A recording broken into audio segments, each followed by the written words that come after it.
Mr Speaker, I rise to speak to the first reading of the Taxation, Annual Rates, Foreign Superannuation and Remedial Matters Bill.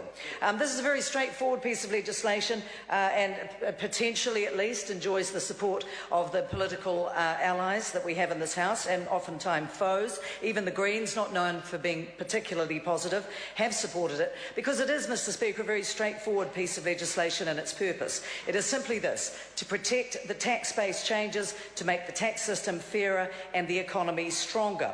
Very eloquent new Minister, Todd McClay, has already outlined the main three provisions of the bill, so I won't waste the House's time going over that again. Just to recap, though, the changes in the taxation of foreign superannuation to make it simpler and fairer for both New Zealanders returning from overseas and for migrants, with a limited amnesty for foreigners, is a very good thing to do. Also, setting up a framework for the specifications of minimum requirements for company financial reports.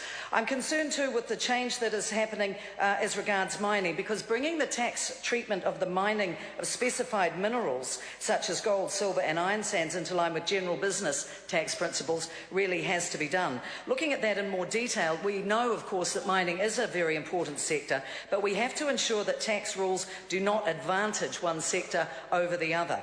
So this proposal to remove the concessionary tax treatment that currently applies to the mining of scheduled minerals, like the ones I just mentioned, by replacing it with rules that are more consistent with those that apply to the rest of us, other taxpayers more generally, while still creating space for some of the unique aspects of the industry, is in fact a very fair thing to do, because at the moment the current tax on mining effectively allows a tax deduction for capital expenditure in the year that the expenditure is incurred, and in certain circumstances after that expenditure is to be deducted in anticipation of it being incurred. So that's something that needs to be tidied up, and this piece of legislation does just that. Thank you, Mr Speaker.